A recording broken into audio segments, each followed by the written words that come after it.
The Grand Mockery. The Grand Hall of the Galactic Council was filled with alien delegates from across the universe.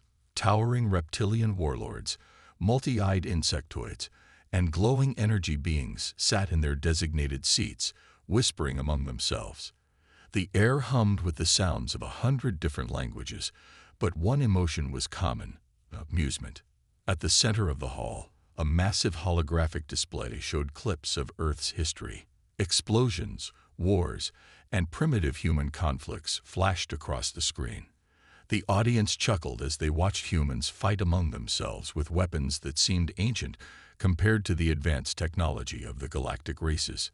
Seated at the highest chair, Supreme Commander Xylox of the Vrogan Empire smirked. His species, known for their massive fleets and military dominance, had little respect for weaker civilizations. He raised a clawed hand, silencing the murmurs in the room. These humans. He let out a dry laugh. They call themselves explorers, pioneers of the stars. But look at them. Pathetic, weak, unable to even unite among their own kind. The hall erupted in laughter. A tentacled alien from this Theri Dominion, one of the most powerful empires in the galaxy, shook its head. They barely left their own system a few decades ago, and now they think they belong among us. The laughter grew louder. The holographic display changed, showing Earth's first attempts at space travel, small rockets, crude space stations, and slow-moving ships compared to the sleek, powerful vessels of the Council races. The delegates found it hilarious. Xylox leaned forward, his red eyes gleaming. And yet, these humans still have the arrogance to believe they can stand beside us. They claim they are warriors, fighters, but their weapons are nothing but toys. A new image appeared, a recording of humanity's most powerful warships. They were impressive by human standards, but looked fragile compared to the dreadnoughts of the Vrogan Empire or the battle stations of the Zetheri. An avian delegate from the Serathian Federation clicked his beak. I say we allow them to join our annual war games. Let them prove their strength, or rather, let them prove their weakness. The idea spread quickly. War games were a tradition among the strongest empires, a way to display power and strategy in simulated battles. But no one expected the humans to survive, let alone win. Supreme Commander Xylox grinned. Yes, let them come. Let them bring their finest fleet. And when they are humiliated in front of the entire galaxy, they will finally understand their place beneath us. The decision was made. A message was sent to Earth, inviting them to participate. The Galactic Council broadcasted the event across the known universe, ensuring that every race would witness humanity's defeat.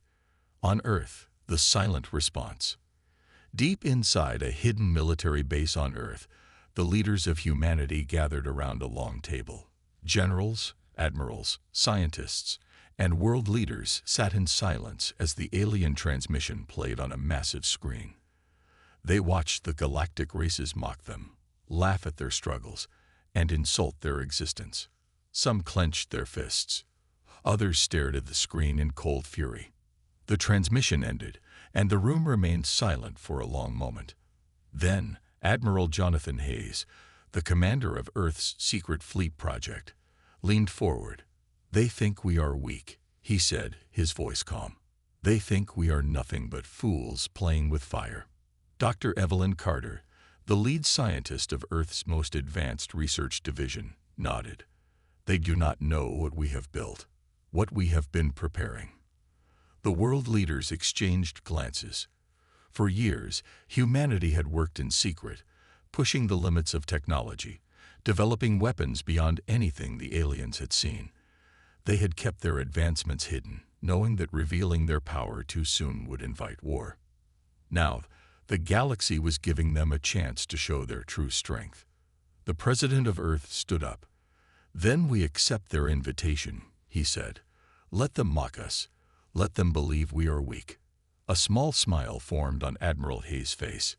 He pressed a button on the table, and a hologram appeared. A massive, dark steel warship, unlike anything the universe had seen. The UNS Titanus, humanity's greatest creation. Dr. Carter looked at the others.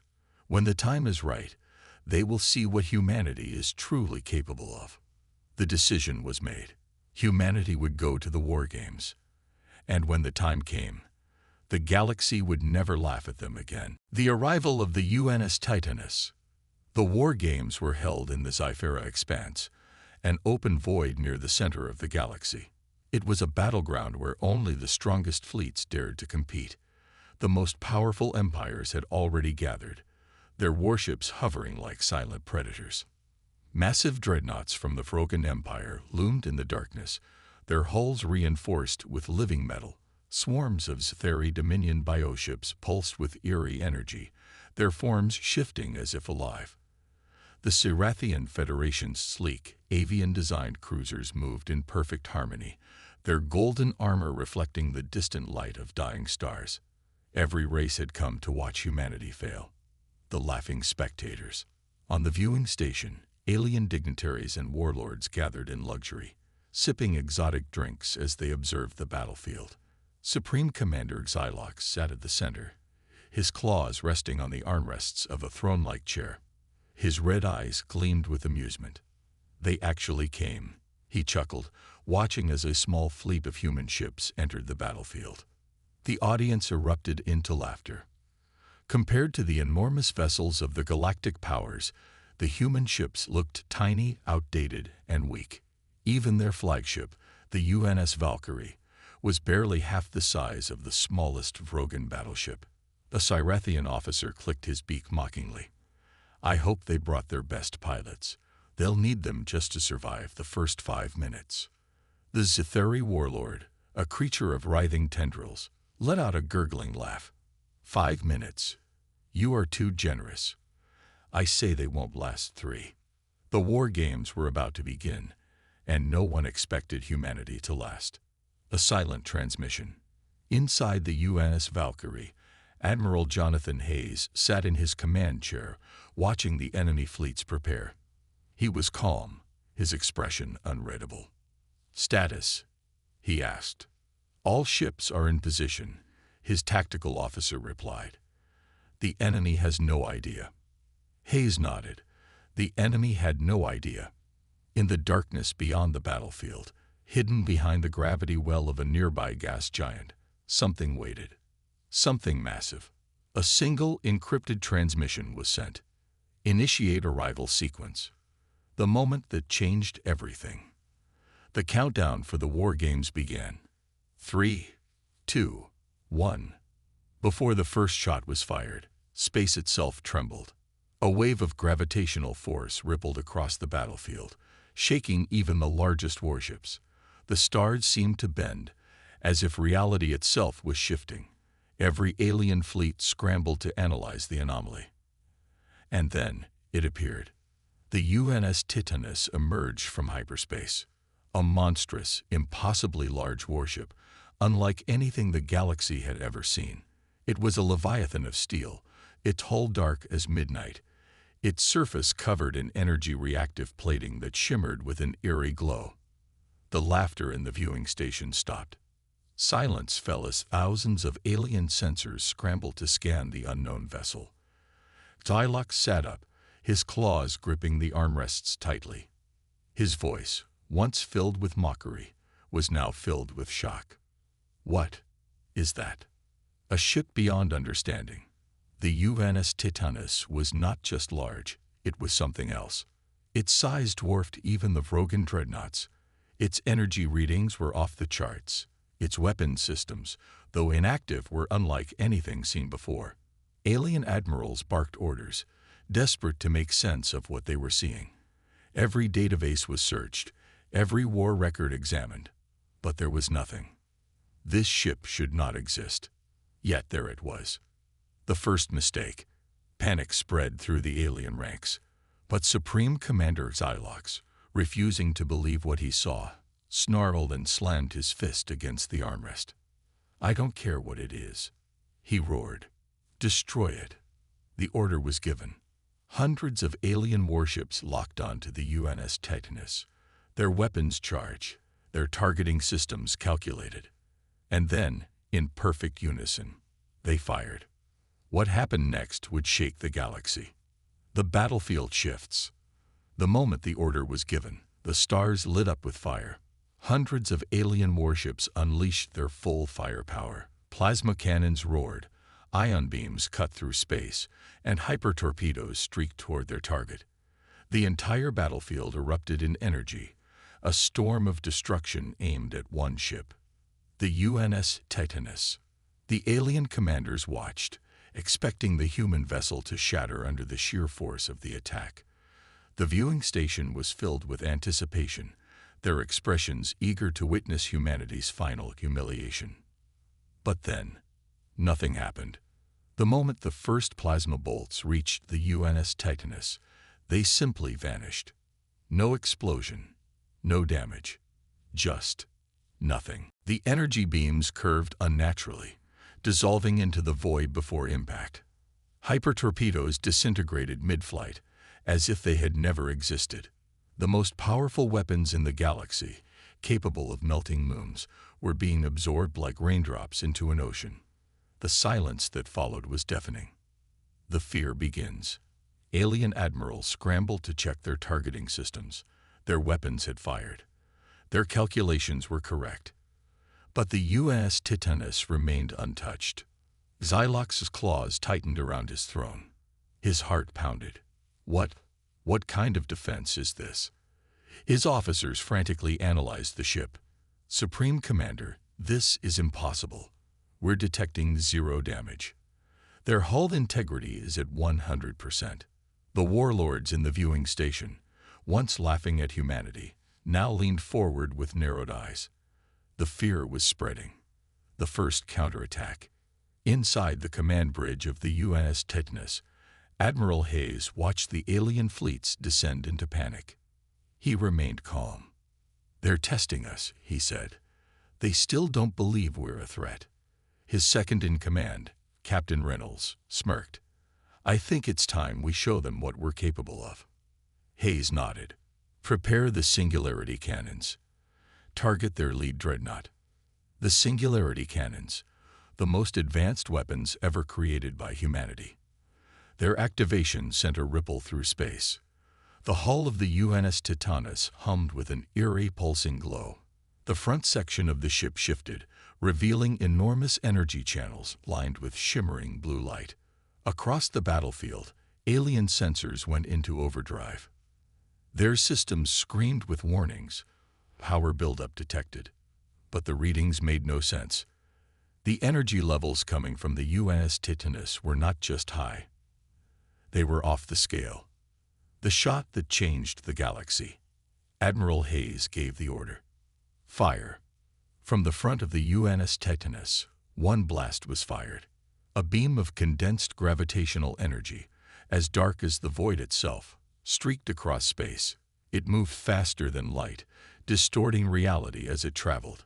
The lead Vrogan dreadnought, the largest and most powerful warship in the enemy fleet, was its target. For a split second, there was no sound, no explosion, just silence. Then, the Vrogan dreadnought collapsed in on itself. The massive warship didn't just explode. It was crushed by a force so powerful that it imploded into nothingness. One moment, it was there. The next, it ceased to exist. The battlefield was dead silent. Alien warlords stood frozen. Crew members aboard enemy ships gasped in horror. For the first time in history, an entire Vrogan capital warship had been erased from existence with a single shot. And humanity had done it. The galaxy finally understands. Supreme Commander Xylox's eyes widened in disbelief. He had fought in countless battles. He had seen fleets burn, planets fall, civilizations crushed. But he had never seen anything like this. His voice shook.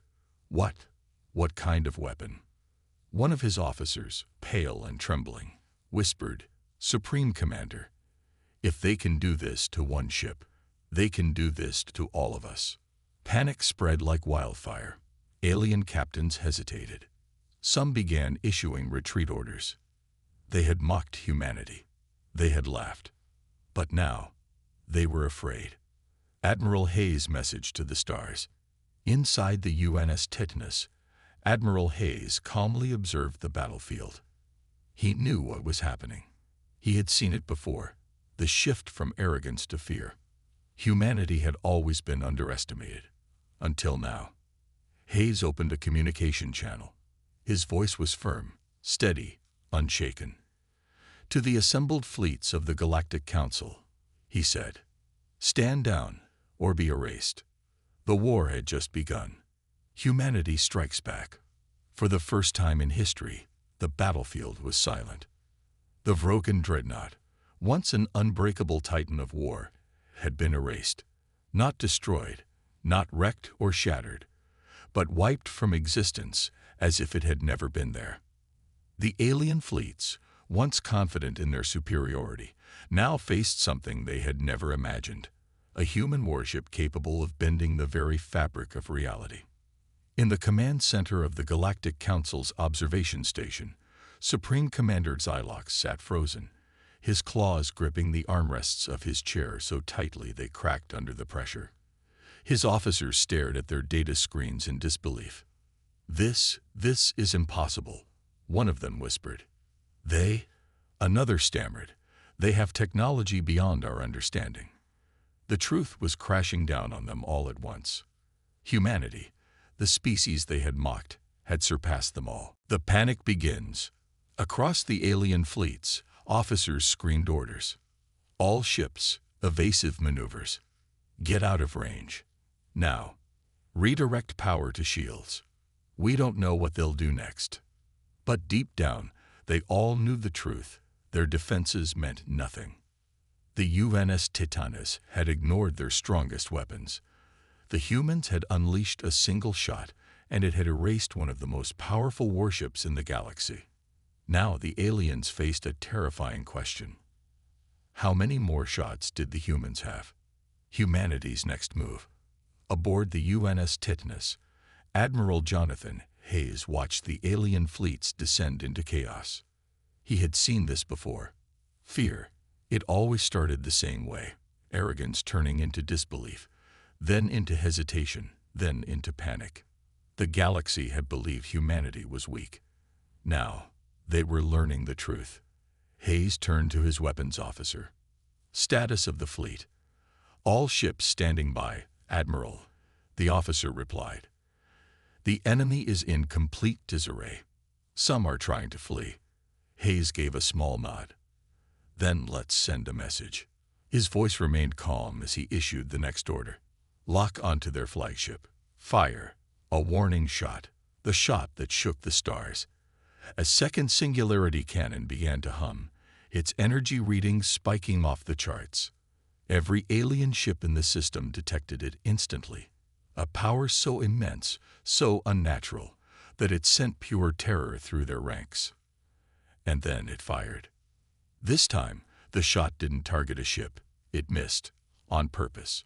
Instead, the gravitational blast tore through space itself, leaving a rift in the fabric of the void. A massive shockwave rippled outward, shaking entire fleets. Several smaller ships were caught in the gravitational distortion and ripped apart instantly. Even the Vrogan warships, built for destruction, were pushed backward, their systems overloaded. Shields collapsed. Power grids flickered. And yet, the UNS Titanus remained completely still, untouched, unshaken. Admiral Hayes' voice came through the galactic communication channel, calm and commanding. That was a warning. The galaxy stands still. Every screen in the Galactic Council's viewing station showed the rift left by the blast, a wound in space itself. Xylox's throat was dry. The strength he had relied on, the confidence he had built over centuries of war, was gone. A warlord from the Ztheri Dominion turned to him, his voice low and trembling. "Supreme Commander, we are not fighting an empire." Xylox slowly looked at him. "Then what are we fighting?" The warlord swallowed. "A force of nature. The power shift."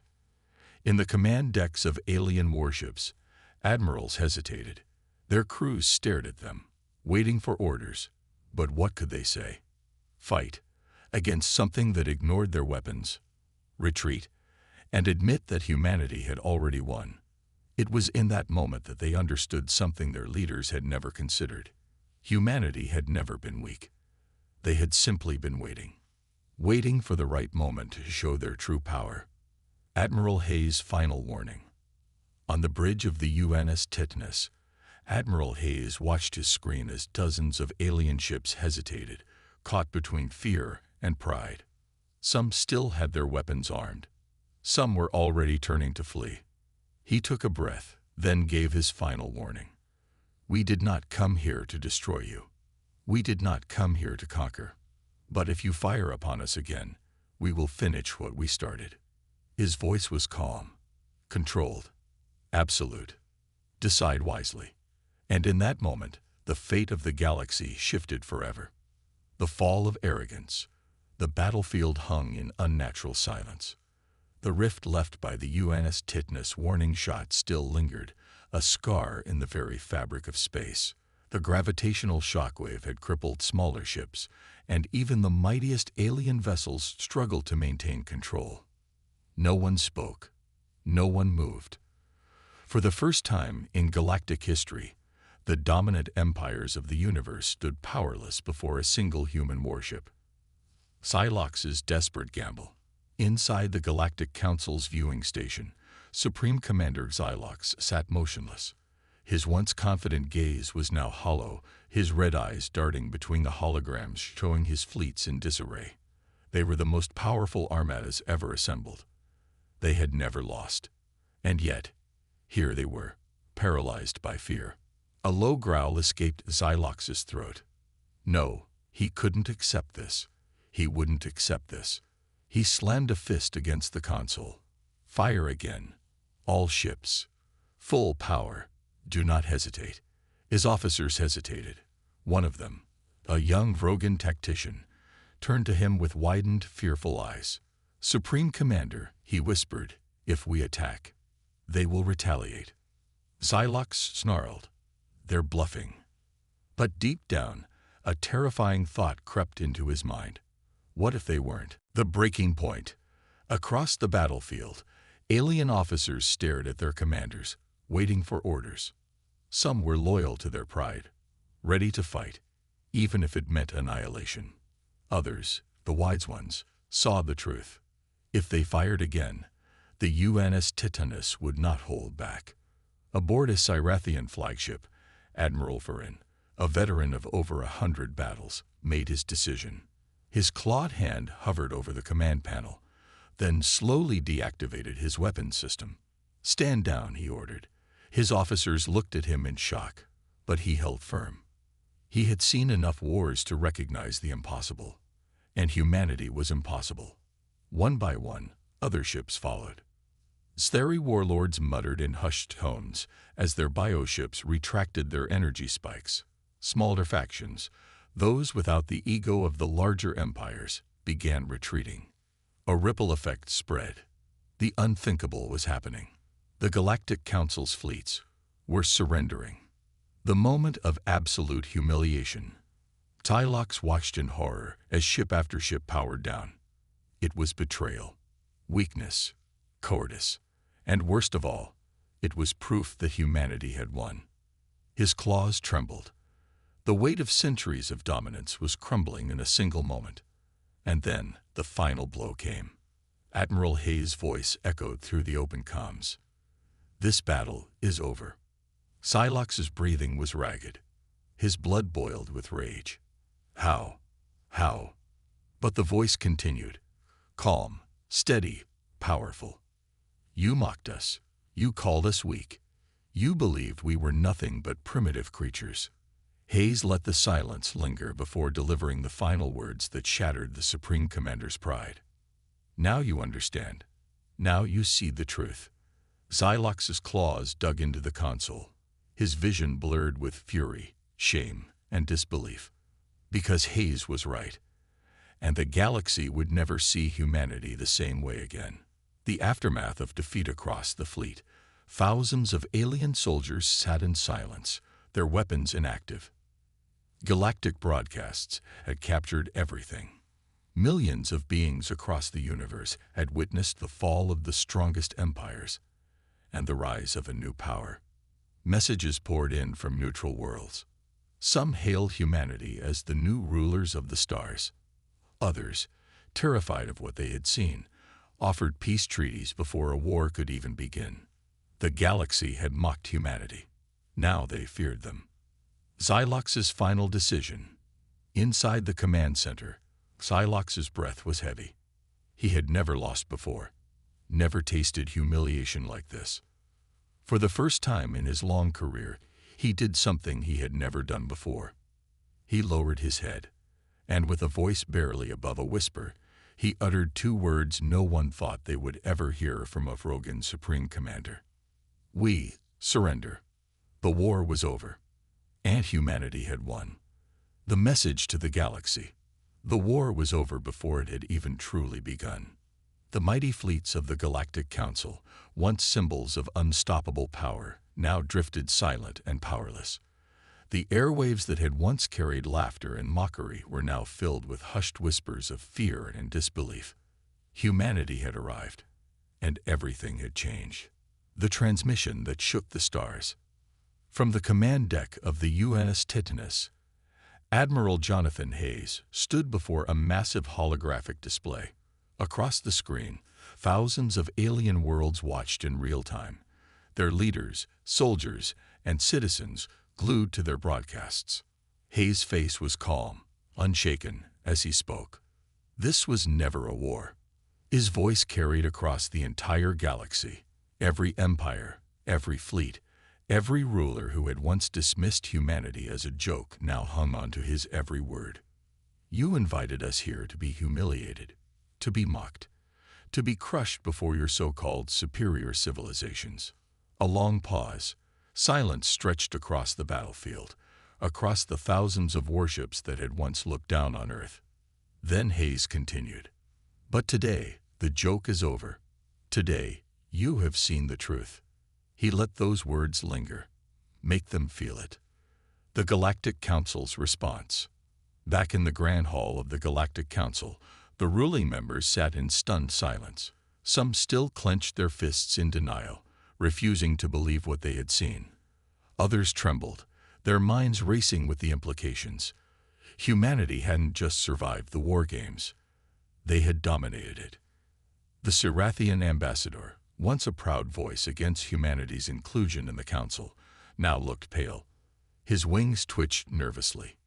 The Zetheri warlord, whose species had never once considered humanity as equals, now whispered something to his advisors. A single phrase repeated over and over. We must negotiate. Even Supreme Commander Xylox, still recovering from the weight of his own humiliation, could say nothing. His pride had been shattered. The strength of the Vrogan Empire had been meaningless. For the first time in galactic history, the Council did not speak, because what could they say? The first offers of peace. As the reality of the situation sank in, encrypted messages began flooding toward Earth. The Sirathians offered diplomatic ties, requesting a formal alliance with humanity. The Zetheri Dominion, once rulers of war, now requested technology-sharing agreements to understand humanity's power. Neutral planets, once indifferent to Earth's struggles, now declared their loyalty to the new rising power. Humanity had not only won the war games, they had rewritten the balance of power in the galaxy. And they had done it without losing a single ship. Admiral Hayes' final words. On the UNS Titanus, Admiral Hayes watched the incoming transmissions. Alliances, treaties, peace offerings. Things humanity had never been given before. He turned to his officers, the smallest hint of a smile appearing. Now they understand, he said.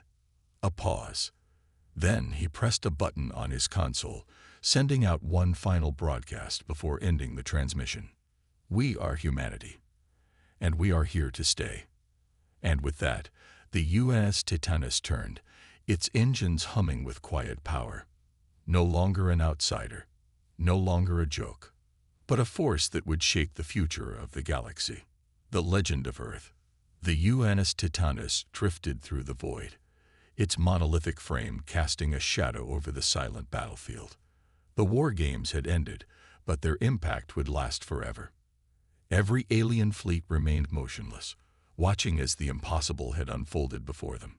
Humanity, the species they had mocked, the civilization they had dismissed, had emerged as the greatest power the galaxy had ever seen. And now, the galaxy held its breath, the shockwave of victory. Across thousands of worlds, the transmission of the battle had spread like wildfire. On the industrial worlds of the Sirathian Federation, political leaders met in emergency sessions, arguing over whether they should align with or fear humanity. In the deep chambers of the Zetheri Dominion, warlords whispered in hushed voices, asking a question their kind had never spoken before. Should we surrender before the war even begins? The proud Vrogan Empire, once thought invincible, had been publicly disgraced. Supreme Commander Xylox had lost more than just a battle. He had lost his legacy. From the highest rulers to the lowest citizens, every being in the galaxy now knew one thing for certain. Earth was no longer just a planet. Humanity was no longer just a species. They were something greater. The unspoken fear.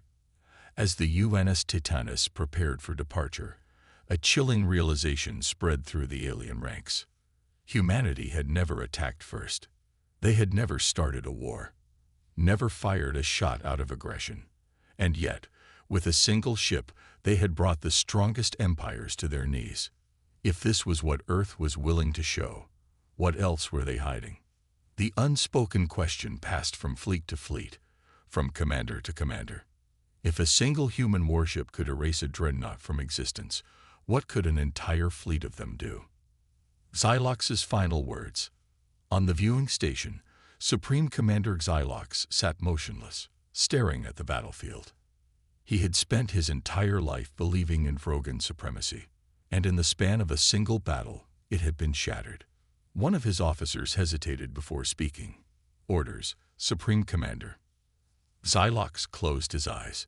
He had been a warrior all his life, leading invasions, crushing civilizations. But now, he understood.